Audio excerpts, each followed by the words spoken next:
So చాలామంది మేము గ్రౌండ్లో తిరుగుతున్నప్పుడు నిజామాబాద్ అనే కాదు తెలంగాణ రాష్ట్ర వ్యాప్తంగా మేము కొన్ని నియోజకవర్గాలు తిన్నాము. ప్రజలు ఒక ప్రశ్న మా ముందు ఉంచినారు. సో ఏ ఎమ్మెల్యే అయినా సరే ఆయన అవసరాల కోసం వచ్చిపోతాడు, హామీలు ఇస్తాడు, నెరవేర్చడం చాలామంది అంటున్నారు. సో మీరు ఇచ్చిన హామీలు ఏం చేయబోతున్నాం అని మీ పబ్లిక్ చెప్పినారు. సో ఆ భరోసాతో పబ్లిక్ మీకు ఓటు వేసినారు. సో హామీలు మీకు గుర్తుకున్నాయా? నేను లోకల్ వ్యక్తిని, ఇక్కడే పుట్టి పెరిగిన వ్యక్తిని. అన్ని వర్గాల ప్రజలతోటి నాకు సంబంధాలు ఉన్నాయి. ప్రజల కష్టసుఖాలు తెలిసిన వ్యక్తిని. ఎందుకంటే ట్రస్ట్ ద్వారా 24 సంవత్సరాల నుండి అన్ని డివిజన్లలో అన్ని వర్గాల ప్రజలతోటి వారి కష్టసుఖాలు పూర్తిగా తెలిసిన వ్యక్తిని. నేను సుమారు 35 రోజులు డివిజన్ల వారీగా పాదయాత్ర చేసి అక్కడున్న సమస్యలని గుర్తించి నాకు సాధ్యమయ్యే హామీలే నేను వారికి హామీలు ఇవ్వడం జరిగింది. ముఖ్యంగా అర్బన్ నియోజకవర్గ పరిస్థితి ఎట్లుండే అంటే, ఒక మాటలో చెప్పాలంటే మొత్తం కూడా ఈ నియోజకవర్గం సమస్యల నిలయమే. వేల కోట్లు, 1500 కోట్లు, 1400 కోట్లు అని వాళ్ళు ఒక్కొక్కరు ఒక్కొక్క మాట చెప్తూ ఉంటారు. ఒక మంత్రి వస్తే ఒక ఫిగర్ చెప్తాడు, ఇంకొక మంత్రి ఇంకొక ఫిగర్ చెప్తాడు. అన్నీ సుమారు 1500 కోట్లు ఖర్చు చేసిన తర్వాత కూడా ఎక్కడి సమస్యలు అక్కడే ఉండిపోయినాయి. ఇక్కడ కేవలము మెయిన్ రోడ్డు, డివైడర్లు, తర్వాత దానికి ఆనుకొనున్న సబ్ రోడ్ తప్ప డివిజన్ల అభివృద్ధి ఎక్కడైతే జరుగుతుందో కనీస మౌలిక సదుపాయాలు లేని ఇక్కడ నియోజకవర్గంలో ముఖ్యంగా పేదలకు మధ్యతరగతి వాళ్ళకు కావాల్సింది ఆవాస్. వాళ్ళు ఏదో 4 అంతస్తుల 5 అంతస్తుల బిల్డింగో లేకుంటే దుబాయ్లో ఉన్న బిల్డింగ్ లెక్క కావాలని కోరుకోరు. వారికి ఆవాస్ యోజన కింద ఒక ఇల్లు సింగిల్ రూమ్ అయినా పర్వాలేదని కోరుకుంటే, ఇక్కడ ఈ బీఆర్ఎస్ ప్రభుత్వము బిగాల గణేష్ గుప్తా గారు ఏమంటే 9 ఏళ్ల కింద డబుల్ బెడ్రూమ్ కట్టిస్తామని హామీ చేసి ఒక్కటంటే ఒక్కటి ఇయ్యలేని పరిస్థితి ఇక్కడ. ఇక ఎక్కడ అభివృద్ధి చెప్పండి? ఇక మౌలిక సదుపాయాలు అతి ముఖ్యమైనది పేదలకు మధ్యతరగతి వాళ్ళకు విద్యా వైద్యం. దాంట్లో ఘోరాతి ఘోరం మన బస్తీ మన బడి ఇంకా ఏదేదో స్కీములు పెట్టి మొత్తము డబ్బు వసూలు చేసి అది కమిషన్లకు పోయినాయి తప్ప అభివృద్ధి మాత్రం ఎక్కడ లేదు. ఇక ఏ డివిజన్కి వెళ్ళినా కానీ 90% డివిజన్లలో రోడ్ల సమస్య, డ్రైనేజీ సమస్య, లైటింగ్ వ్యవస్థ సరిగా లేకపోవడం అక్కడ, దాంతోపాటు కొన్ని అక్కడ డ్రింకింగ్ వాటర్ సమస్య. ఇక 50 సంవత్సరాల క్రితము మాస్టర్ ప్లాన్ అదే ఇంకా ఇప్పుడు ఇంప్లిమెంట్ అవుతూ ఉంది. ఇంప్లిమెంట్ అవుతుంది, పర్మిషన్కి అప్లై చేసుకుంటే మాత్రం కొత్త పాలసీ అంటారు. మరి డెవలప్మెంట్లు మాత్రం ఇంప్లిమెంట్ కాలే. పార్కింగ్ వ్యవస్థ కానీ, ఐలాండ్స్, పార్కులు లేవు. ఎప్పుడో దశాబ్దాల కింద నిర్మించిన అంటే పార్కు తప్ప.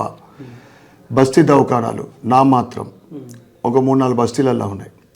ఇవన్నీ కూడా నేను మీ అందరి ఆశీర్వాదంతో గెలిచిన తర్వాత నేను నియోజకవర్గ అభివృద్ధితో ఇవన్నీ కూడా నేను అభివృద్ధి చేస్తానని చెప్పిన. కిల్లా రామాలయాన్ని అయోధ్య రామ మందిరంగా, ఎందుకంటే టూరిజం డిపార్ట్మెంట్ నేను ఆల్రెడీ కిషన్ రెడ్డి గారితో నేను గెలిచిన తర్వాత మాట్లాడడం కూడా జరిగింది. ఎందుకంటే ఇప్పుడు ఇది ఆఖరి బడ్జెట్, కొత్త ప్రపోజల్స్ ఏముండే దీంట్లో తప్పకుండా నెక్స్ట్ నేను కూడా ఐ విల్ ప్రపోజ్. నాకు అప్పుడు ఏ శాఖ ఉన్నా కానీ నేను దాన్ని తప్పకుండా సహకరిస్తానని మాట ఇవ్వడం కూడా జరిగింది. కానీ ఏ హామీలు అయితే మీరు ఇచ్చినారో ఈ హామీలు అమలు కావాలనుకుంటే ఇక్కడ మీ పార్టీ గవర్నమెంట్ ఫామ్ చేయలే కదా, కాంగ్రెస్ పార్టీ అధికారంలోకి వచ్చింది, ఎట్లా అమలు చేస్తాను అనుకుంటా ఉన్నారు? గతంలో మాదిరి ₹1 ఇక్కడికి డెవలప్మెంట్కి వస్తే 50 నుంచి 70 రూపాయలు ఖర్చు అయ్యేది, మిగతా ఎటు మాయమవుతుండో తెలియదు. ఇప్పుడు అటువంటి అవకాశం లేదు. నేను కానీ కాంట్రాక్టర్లు కానీ కార్పొరేటర్లు కానీ 1% కమిషన్ లేకుండా అభివృద్ధికే ఖర్చు పెడతాం. దాంట్లో ఆటోమేటికలీ ఒక 30-40% అభివృద్ధి జరుగుతుంది. ₹1 డివిజన్కి అనేది చాలా తక్కువ డివిజన్ల వర్క్ స్టార్ట్ అయింది. ఇప్పుడు అవన్నీ కూడా ప్రతి డివిజన్కు ₹1 వరకుని అంటే సుమారు 25-30% వర్క్ అయింది. 75% వర్క్ని కంప్లీట్ చేయించేదానికి నేను ఖచ్చితంగా ప్రయత్నం చేస్తాను. దాంతోపాటు ఏదైతే కాంగ్రెస్ గవర్నమెంట్ ప్రభుత్వమో హామీలు ఇచ్చిందో నేను అనుకుంటాను వాళ్ళు తప్పకుండా అవి అమలు చేస్తారని మేము భావిస్తూ ఉన్నాం. వాళ్ళు సమయం అడిగినారు. వాళ్ళు ఏదైతే మహిళా మహాలక్ష్మి స్కీమ్లో 3 అంశాలు ఉండే, ఆ 3 అంశాలు ఏంటంటే మహిళలకు ఫ్రీ బస్సు, ఓకే. రెండో అంశము 500 రూపాయలకు సిలిండరు, తర్వాత మహిళలకు 2500 రూపాయలు పెన్షన్ ఇస్తా అని చెప్పారు. అవి 2 కూడా అమలు ఇంకా చేయలేదు.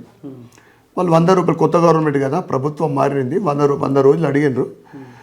వాళ్ళు ఇచ్చిన 6 హామీలతో పాటు వారి మేనిఫెస్టోలో పొందుపరిచిన అన్నీ కూడా అమలు చేసే విధంగా అమలు చేస్తారని మేము భావిస్తున్నాం. లేకుంటే ప్రజల తరఫున మేము వాళ్ళ గొంతుకై తప్పకుండా పార్టీ తరఫు నుండి మేము పోరాడి నియోజకవర్గానికి నిధులు తీసుకొచ్చే ప్రయత్నం తప్పకుండా చేస్తాం. దాంతోపాటు కేంద్రంలో భారతీయ జనతా పార్టీ ప్రభుత్వం, తీసరీ బార్ భారతీయ జనతా పార్టీ 100కి 100% రావడం జరుగుతుంది. కేంద్రంలో అనేక స్కీమ్లు, ఇప్పుడు ఏ స్కీమ్ వచ్చినా కానీ, ఒక ఉజ్వల యోజన, రైతులకు ఫర్టిలైజర్, ఇవి డైరెక్ట్ వచ్చినే ప్రజలకు చేరుతూ ఉన్నాయి. ఫ్రీ రేషన్, ఫ్రీ వ్యాక్సిన్, ఇవి తప్ప రాష్ట్ర ప్రభుత్వం తరఫు నుండి వచ్చేటి అన్నీ కూడా వాళ్ళు పేరు మార్చి ఫండ్స్ డైవర్ట్ చేస్తున్నారు ఇప్పటి వరకు. ఇప్పుడు ఎందుకంటే భారతీయ జనతా పార్టీ తెలంగాణలో పటిష్టంగా గత 5 సంవత్సరాల క్రితం 6% ఉన్న ఓటింగ్ శాతం ఇప్పుడు 16%కు చేరింది. 50 పైన నియోజకవర్గాలలో డిపాజిట్ దక్కింది. అంటే ఎందుకు డిపాజిట్ దక్కింది చెప్పుకుంటున్నాం అంటే కానీ ఈ పర్సంటేజ్ తోటి సంతృప్తిగా ఉందా మీకు? 100%.